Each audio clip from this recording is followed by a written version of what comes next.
What's up, everybody? Welcome back to more Our Space. Entitled People. Updated. Neighbor phones police because mother-in-law is parked across the road from their driveway. Well, it's taken me a little while to update thanks to another neighbor nightmare, but that's for a whole different post. So, for anyone who missed my first post, you can find the link here. To summarize, my mother-in-law parked across the road from a neighbor's driveway. They started losing their minds as they believed it to be their property. This led to some shouting and, of course, a call to the boys in blue. So, as you can probably guess, yes, the driveway overlords did indeed phone the police.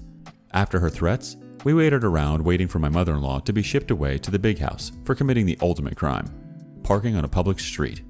I know, please try to hold judgment. However, like most close-knit streets, our other neighbors came out to see what all the fuss was about, and oh did we get the gossip. It turns out we aren't the only people she's complained about. Social carers for the elderly, visitors for other houses, council workers, and even people who live on the street have all received notes and stern warnings from our delightful neighbors about our property. Although we were the lucky ones who finally pushed them over the edge. Well, they finally arrived. We can see their house from our window, so it was prime viewing. My lady of the driveway came running out of the house clutching a mug of what I can only guess is the tears of orphaned children. They went into her house and closed the door, and so we waited, praying, hoping that they would come across to get our side of the story. Well, our wish was granted. But let me tell you, it was so much sweeter than we could have imagined. After watching the officer poking his head out of the door like a meerkat trying to figure out where the car was that was blocking their driveway, she gave him a hand and pointed to my mother-in-law's car parked across the street. This poor fellow looked more confused than a drunk with a calculator. He eventually went back inside before heading over to our house, and that's where the real fun began. He came to our door and we greeted him with the customary, "Hi, what can we do for you, officer?"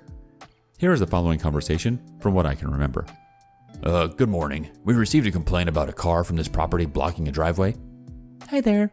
Yeah, we've been expecting you. Are you the resident here? No, my son and daughter-in-law are, but it's my car that's been reported. The silver one across the street from their house. So, I'm having trouble understanding the issue. Was your car parked across their driveway? Nope, it's been parked in the same space since I got here. Well, your neighbor is claiming you blocked their car in their drive and were trespassing. Oh, we know. She's been leaving notes on my cars and others in the street. She's been claiming that entire section of the road is part of her personal driveway. You can ask the other neighbors. What notes? Has she asked you to move? Kind of. She told us and the rest of the neighbors that they would try not to hit our cars. What do you mean? She's been accusing us of all parking in her driveway, across the street from her house on the public road. I even have a photo of where the car was parked a few hours ago. I showed him the photo, making sure to point out the time and date when it was taken, and he just shook his head. He asked if there was anything else he should know before dealing with the matter. We were more than happy to fill him in on how she came to my door to stamp her feet in disapproval, throwing all the aggressively condescending, "It's illegal, sweethearts," she could our way. He asked if we felt threatened. I said no, but I wasn't happy that she was yelling at me while holding my baby. He said he understood, and we encouraged him to talk to the neighbors to get a full picture of what's going on. So that's exactly what he did, and Jesus, Mary, and the wee donkey. It was all so much worse than I thought. For them. In our street, news travels fast. We're gossipy little shites. We even have our own street WhatsApp group. Yeah, I know it's kind of sad, but we're all friends. Lockdown really brought us together. The officer did in fact make his way down the doors, and they were all more than happy to grasp them in after all their griping. It turned out that not only had they been harassing other people for parking near their home, but they had also been witnessed exiting the car looking a little wobbly. Wobbly as in 3 sheets to the wind, drunk as a fart. One can only assume this is why he needs 20 plus feet to reverse into his drive. His wife, the lady of the driveway, and pain in my arse, has been spreading rumors that other people were having affairs, such as the gay teenager up the street having it on with the middle-aged mother of 3 next door to him. However, the pièce de résistance was revealed to us when the officer came back to our house to wrap up. When the officer asked about our trespassing on her property, she told the police officers I trained my cat to shite in her plant pots. My huge, fluffy, and attitude-fueled kitty had been having his morning poop in her begonias. His name is Stanford, and he is renowned in our street for being a sassy little dickhead, sitting on top of cars, sneaking into people's houses, and sleeping on their beds, of course, tormenting dogs. I have never been prouder of him. In the end, the officer went back to her house, and from what he can tell, told her to stop being a FUD, and if they were caught drunk driving, they would be arrested. Any more notes of coming to people's doors, and they could be charged with harassment due to the volume and nature of the events. Essentially, they were told to get a grip, and the officer went off to attend to actual crimes. Now the neighbor parks across the street from his driveway in protest, and the rest of the street accommodates by parking directly in front and behind them, as is our right by law. Get it right up your ball bags. I hope my cat held eye contact while he was pooping on your plants. Next up, new mom thinks the bathroom furniture is for her use alone. This happened years ago at my old job, but it came to my mind this evening. Our office ladies' room had 2 stalls, a regular stall and a handicap stall. It also had a nightstand with a drawer and a cabinet underneath for storage, which was kept outside the stalls next to the sink. This was used to store toiletries, period supplies, and reading material. One of my coworkers had her first baby and immediately had a lot of attitude about it. Maybe someone had told her she couldn't have a baby and a career or something, but she was super defensive right from the beginning. She had to breast pump during the day, and she chose to do it in the handicap stall in the ladies' room. A few times I would go in there and I could hear her using the pumping machine in the stall. I also noticed that the nightstand was missing. Sure enough, later on I would find it in the handicap stall, so I would move it back out next to the sink. This happened several times. Nightstand would move into the stall, and I would move it back out. I should mention that she had put an office chair in the stall as well. After a week or so, my coworker sent an angry email to all the female employees that said something along the lines of, "Who keeps moving the nightstand out of the handicap stall? I need the nightstand to set my breast pump machine on while I am pumping my breast milk, and there is no other place in the office to do this. It is so rude that someone is moving the nightstand. It's creating an unsanitary environment for my pumping. This is supposed to be an inclusive, supportive office, yada yada yada." I wrote back a response to her only that said, "Hey, coworker, you may not have considered this, but that nightstand is the only storage in there for everyone who uses the bathroom. When it's in the handicap stall, and that stall is occupied, the nightstand and its contents becomes inaccessible to the rest of us. Perhaps you could put another chair in the stall to set your machine on instead?" She didn't respond, but the next day, there was another chair in the stall and the nightstand never moved again. Edit. I should add a few details here because a lot of comments are addressing them. This happened about 15 years ago, and the company has long since closed down. I know that the company offered my coworker other options, and she specifically chose to use the restroom. It was a very open-plan office. The bathrooms were literally the only rooms with solid walls and doors. This was in an office building, and she also had the option of using a small conference room in the building's lobby, just a short elevator ride away. Fun fact, that was the same conference room that HR used to lay me off in later when the company was struggling. As to whether my coworker deserved my treatment of her, this was merely the worst in a long string of entitled behaviors on her part. She was not the first nor the last nursing mother on staff. She was just the only one who thought the furniture was hers to use alone. Some quick comments. First from Riley Ray. Leaving a piece of furniture in the stall wouldn't be fair to any disabled employees, especially if they have a wheelchair and can't get in or out of the stall. CJ's opinion is, why doesn't your office find a place for your coworker to pump? The bathroom is a horrible place to have to do that. Natalie 2536 says, I wouldn't call her entitled. I would call your employers a-holes for not providing a place for her to pump.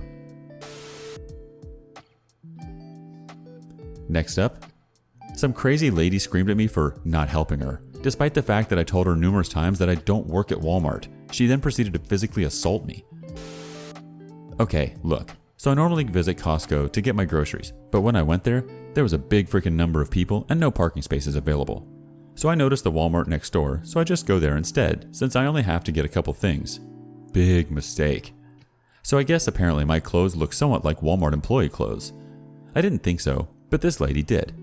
So I get the stuff I need, and I enjoy collecting Lego sets, so I go into the Lego aisle, and I choose to get a fire truck. I'm about to leave, but then this lady aggressively grabs me from behind. Now that I think about it, she was probably on something, and she says in an obnoxious tone, "You, where are the toy guns?" I then proceed to tell her, I'm sorry, but I don't work here. She then aggressively tells me fine, and I tell her, sheesh, you don't have to be so rude. Then she turns around and says, "Excuse me?" And I say, "You don't need to be so rude," again. She then starts freaking out and says, "Do you know who you're talking to?" And I just try to walk away. Then she starts freaking out even more, starts screaming and yelling, "Security, come here." So I tell her to please shut the F up, and she freaking spits on me and calls me a bitch. Like, what the F is wrong with her? So then security comes over. I tell them my side of the story and how she spat on me, and she says that I was being an a-hole. So then the manager apologized, and Crazy Lady got arrested because spitting on someone turns out to be considered assault. Anyway, Crazy Karen is now at the police station, and I'm here telling this story. Oh yeah. Also, I'm never shopping at Walmart again. That place is crazy. Some reactions. B. Strauss 3 says, I'm beginning to think that Walmart sprays the outside of their stores with crazy attract pheromones. Next thought from Lisa Baby. Funny part is that she called security thinking they would do something about you. Surprise! I'm glad you're mostly okay.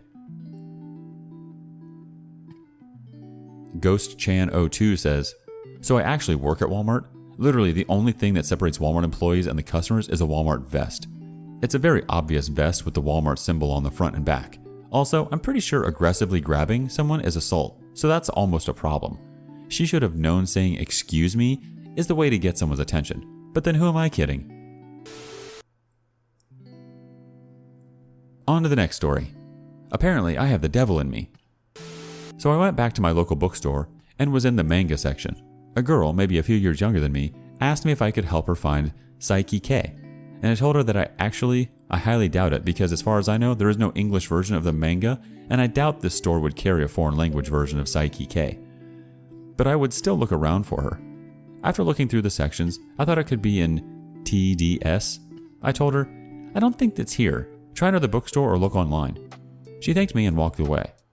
I didn't notice the lady next to me, and she tapped my shoulder. Excuse me, could you help me find this Christian book? She smiled real big and I felt bad. Oh, ma'am, I'm sorry, I don't work here. She looked confused and asked why I was helping that girl if I didn't.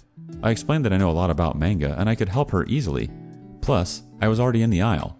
She snapped and yelled, Are you scared of Jesus? I was shocked. Why lie about not working here? Are you afraid of helping Christians? Follow me, I'm getting your manager. She grabbed my arm and I yanked it away. I sped walked to the door, all while she yelled, The devil's inside of you. I just wanted to get another volume of Horimaya. I'm not even anti-Christian. I'm so confused why she automatically went to the assumption that I was. Anyways, sorry if this was anticlimactic, but I felt like sharing. A first reaction from Anomaly 33. Worked at Best Buy for a while. Had a lady say the devil was working through me because the malware she had on her computer wasn't covered under warranty. Last comment from She Who Loves to Draw. The weird ladies who freak out when someone isn't as Christian as they are have always scared me. I have an aunt who would tell me Pokemon is witchcraft and I shouldn't play the games, watch the show, collect the cards, etc. because I'd go to hell. Meanwhile, my super spoiled cousins are reading Harry friggin' Potter, and that was okay because it was something my super spoiled cousins liked. She hasn't changed much, but fortunately my cousins have really matured and have become great people who don't thump the Bible and tell their relatives that they're going to hell for liking something that isn't covered in crosses and shame.